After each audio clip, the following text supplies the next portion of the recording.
वंदे मातरम। भगवान श्री कृष्ण गीता के आगे के श्लोक में कहते हैं, बुद्धि युक्त पुरुष पाप पुण्य दोनों को ही इस लोक में त्याग देता है, यथार्थ लिपयमान नहीं होता। इससे बुद्धि योग के लिए ही चेष्टा कर, या बुद्धि रूप योग ही कर्मों में कुशलता लाता है। बुद्धि योग, सांख्य योग, इसकी बात पहले भी हो चुकी है। बुद्धि योग यानी बुद्धि एक द्वार है, और द्वार का मतलब होता है आप बाहर जाइए अंदर आइए, लेकिन हमारी जो बुद्धि का उपयोग होता है वो केवल बाहर जाने के लिए होता है, एग्जिट के लिए होता है, एंट्रेंस के लिए नहीं होता है।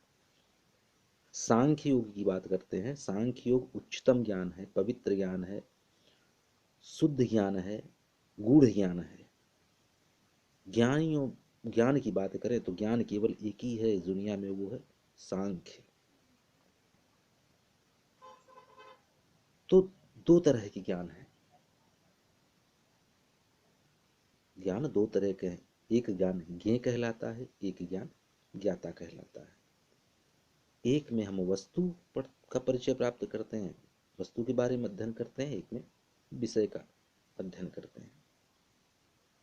एक होता है सब्जेक्ट, एक होता है ऑब्जेक्टिव नॉलेज। तो दो तरह की ज्ञान। भगवान श्री कृष्ण किस ज्ञान के बारे में बात कर रहे हैं?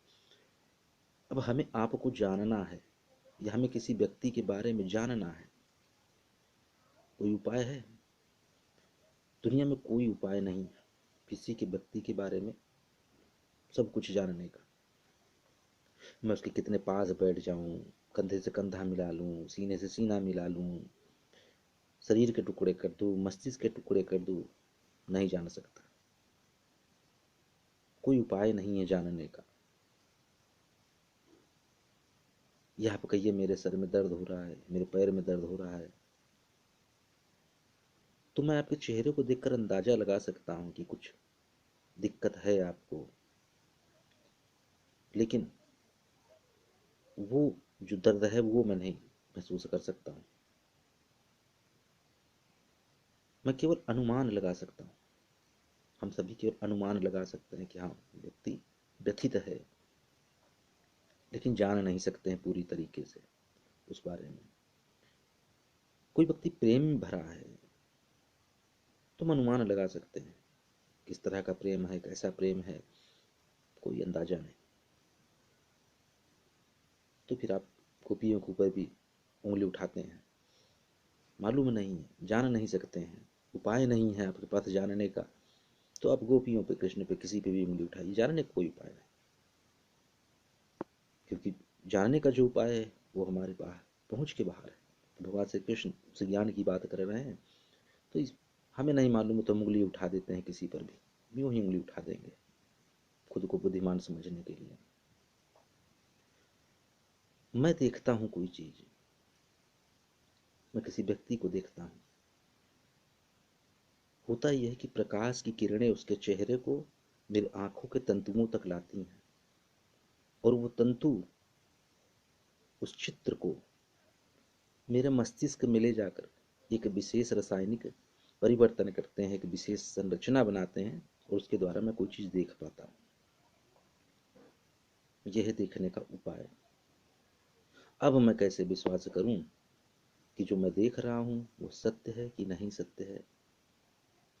क्योंकि सपने में भी ऐसा होता है कि वो व्यक्ति दिखाई पड़ता है, फिर सपना खत्म होते हैं तो वो व्यक्ति नहीं दिखाई पड़ता।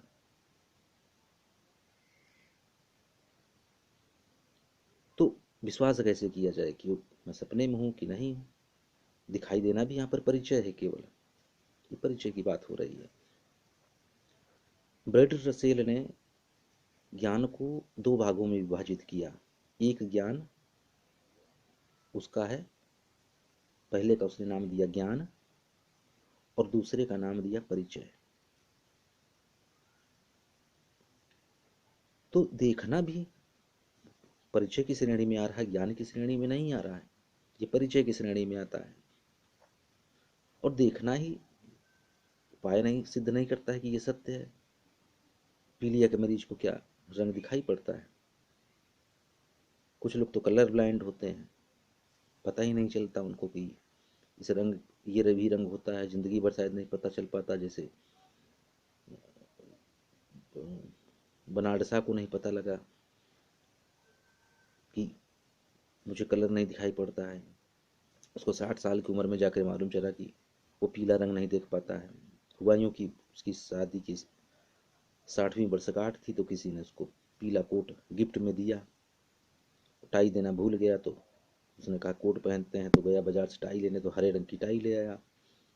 तो बनारसा थोड़ा मजाक किया भी था, तो सेक्रेटरी ने देखा तो उन्होंने सोचा मजाक कर रहे हैं। फिर जब वो बाहर पहन के निकला कोट को और हरे रंग की टाई को, सेक्रेटरी ने कहा सर ये क्या हाल बना रखे हैं, पीले कोट के ऊपर हरी टाई, कुछ जम नहीं रहा, ये कैसे लग रहे हैं। तो उसने कहा पीला कोट कहाँ, ये तो हरा कोट है। तो उसने जाके जब आंखों की जांच करवाई तो पता लगा कि पीला रंग नहीं देख पाता है। 60 साल की उम्र में उसको पता लगा। तो हम जो देख रहे हैं क्या वो सत्य है? तो काम चलाऊ है, सब सब काम चलाऊ है। तो हम बीच काम चला रहे हैं, परिचय से ही काम चला रहे हैं, ज्ञान की जरूरत नहीं है। तो परिचय जो है वो ज्ञान नहीं है, इस परिचय को हम ज्ञान नहीं कह सकते हैं। भगवान श्री कृष्ण सांख्य को ज्ञान कह रहे हैं, ये केवल परिचय की श्रेणी में आता है। और हमारे यहाँ आत्मज्ञान को ज्ञान कहा गया है। अपने बारे में जान लेना ज्ञान कहलाता है, आत्मानुभव ज्ञान कहलाता है। अंग्रेजी में विज्ञान को कहते हैं साइंस, यानी ज्ञान। लेकिन हमारे भारतवर्ष में साइंस को कहते हैं विज्ञान, यानी विविध ज्ञान, विविध प्रकार के ज्ञान। तो जिससे जिंदगी में काम चल जाए, जिससे जिंदगी में काम चल जाए, उसको स्पेसिफिक नॉलेज बोलते हैं, परिचय बोलते हैं। तो परिचय से आप कौन कैसा है, किसी व्यक्ति को कैसे जान सकते हैं, ये तो परिचय है, टोटल परिचय जो बाहर दिख रहा है। अच्छा, प्रेमियों की भी यही दुर्दशा है, कितने भी पास आ जाएं, क्या कर लें, लेकिन वो प्रेमी एक दूसरे को जान नहीं पाते हैं, जानने का उपाय नहीं है। तो वो प्रेमी ज़्यादा सुख से हैं जो दूर हैं, उनको लगता है किसी दिन पास जाएंगे तो महसूस करेंगे, जान लेंगे, वो ज़्यादा। लेकिन जो पास आ गए उनका दुख और बड़ा हो गया, जान ही नहीं पा रहे, पास इतने पास आकर के भी नहीं जान पा रहे हैं। विवाह जिस दिन से हुआ उस दिन से दूरी बनने लगी पति पत्नी की, क्योंकि जितना जानने की कोशिश करते हैं उतनी लगता है नहीं जाने नहीं जाने नहीं जाने। तो सभी प्रेमियों की तकलीफ पीड़ा जान नहीं पाए। तो सांग क्या है? सारा परिचय रहा, ये सारा परिचय की श्रेणी में आता है। परिचय से हम पूरी तरीके से जान नहीं पाते हैं किसी को। और सांख्य क्या होता है? स्वयं को जानने का ज्ञान, जो सबको जानता है, जो सबको देखता है, जो सभी गंधों का रस लेता है, जिसके 1000 पैर हैं, लाखों पैर हैं, जो उसको जान ले वो सबको जान लेगा। तो ये सांख्य योग है, अपने को जानना, परम पवित्र गुह्य ज्ञान है। तो भगवान कृष्ण कहते हैं कि जो स्वयं को जान गया उसे सब मिल गया, योग सध गया, सब खुल गया। तो भगवान श्री कृष्ण कहते हैं सब योग सांख्य योग बुद्धि को उपलब्ध है। और योग कर्म की कुशलता बन जाती है। तो भगवान श्री कृष्ण मनुष्य के बीज में जो है, जो हो सकता है, जिसकी संभावना बनती है, उसके बारे में बात कर रहे हैं। वो कह रहे हैं तू घोषणा कर दे सांख्य योग के द्वारा, बुद्धि योग के द्वारा, अहम शिवोहम, अहम ब्रह्मस्मि, अहम विष्णुहम।